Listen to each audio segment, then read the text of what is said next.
military, like attack drones or So something. the number was Because numbers sounds like it's huge market, but actually so mainly drones are used for maybe attacking people and right, it's a lot of peaceful application. Yeah. So at Garuda Robotics, we are completely uninterested in the military market. We are only looking at civilian applications. Yeah, I understand. This number of 89 billion estimate from this year is purely for civilian applications. Oh, really? Okay. In fact, it's really purely for civilian applications. Really? So the military market is also not something that you can easily break into. The barriers to entry are really quite significant. And you'll be playing with all of the established military contractors. Okay. So that's not something that we're really interested in. Okay, thank you. Have you thought about the long-term regulatory implications that drones bring in? Again, I don't think anybody cares about drones as per se because a lot of them are locked inside laboratories and they can't fly more than 20-30 minutes. But once they are actually able to lift up a person, once they're able to actually have social impact on it, I think the regulations will be drastically different, just as helicopters are. So I think the regulations will actually be relaxed. At the moment, the US is the most restrictive airspace regulations anywhere in the world. And what they say is you can't fly anything. And that was the case for the last 15, 20 years. Even research groups had a lot of trouble getting licenses to fly anything for the research and development.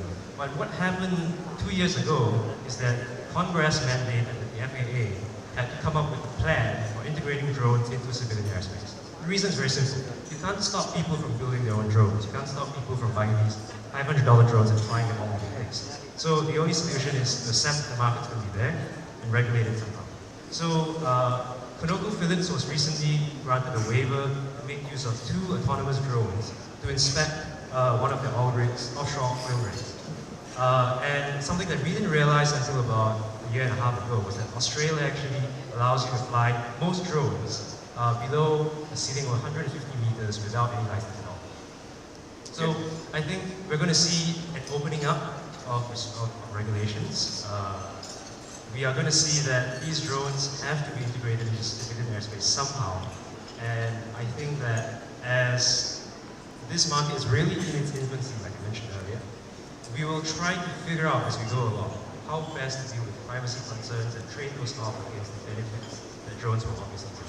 I think when you talked about the app builder, I think that'll be one of the keys to your success is that it's not the app builder but the marketplace. But for example, yes, if I'm trying to find my friend who broke his leg and he's stuck on the mountain, you need a litany of applications and algorithms that are separate from the actual platform, right? Like image recognition, barometric pressure testers, overall climate change implications and whatnot, and I'll roll that into somewhat of a rudimentary AI so that when you actually map the path, they don't run into a mountain and they don't get shot down by some crazy redneck, right?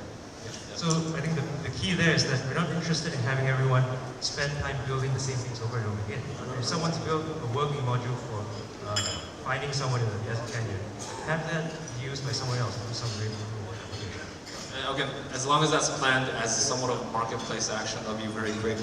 And one last comment that I would like to make is that you're currently thinking about drones as in the flying drones, but if you look at what Berkeley is doing, right, they have really creepy looking 4-legged monsters that actually are able to lift really heavy things and traverse very, very diverse terrains, right?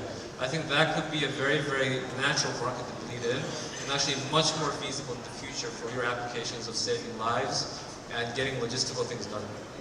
So it's like you're pulling our brand vision and roadmap out for us. This is exactly something that we thought about.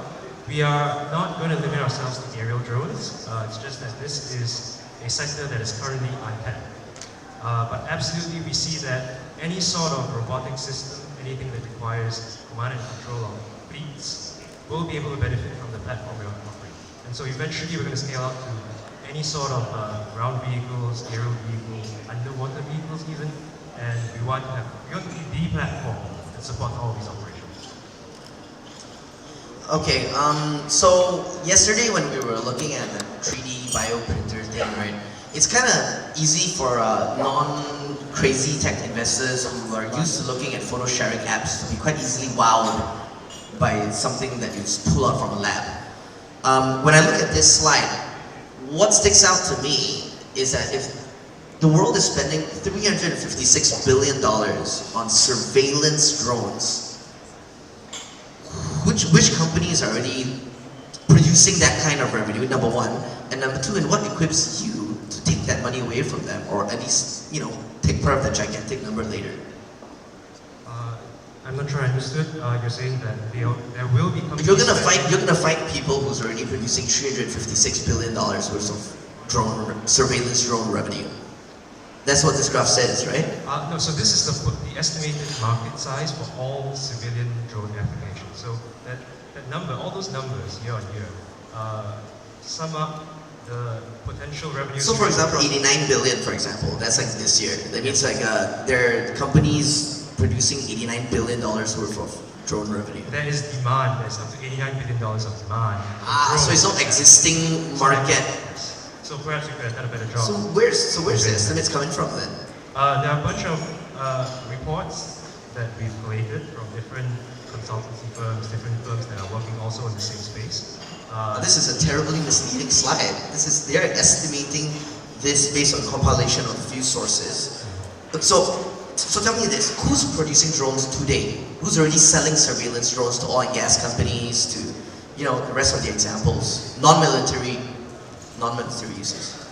The short answer to that is no one, because of these restrictions. The restrictions that were in place all the way up till June of this year, when ConocoPhillips got that waiver to fly two drones. And that's really about as dangerous as it gets, right? Flying drones over an oil rig. But there's clearly a demand there. We're talking to energy companies that were really, really interested in surveilling their tens of thousands of miles of pipelines, which they currently survey using helicopter flights that cost $3,000 an hour. So I think the market does exist. I concede that the numbers may be a little hazy right now, but I think the market exists and it will be huge.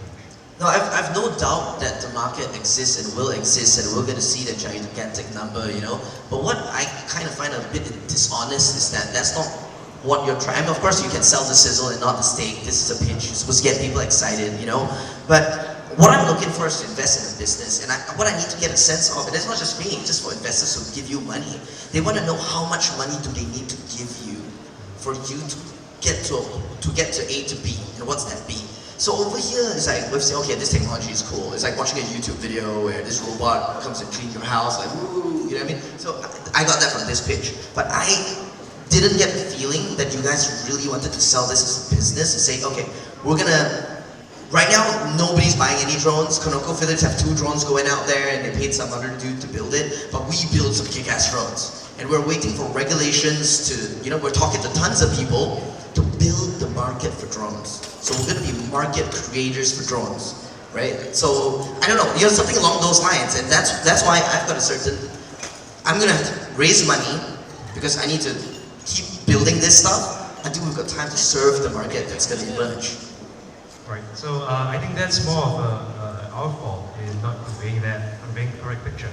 So I think no problem, which is why the Q&A is fantastic, because right now I kind of get that clearer picture, and then the more we talk, because I love what you guys are doing, no doubt about it. I'm sharing this with you because I want to know more, and not because I want to, like, you know, screw with you on stage. It's not something I'm trying to do.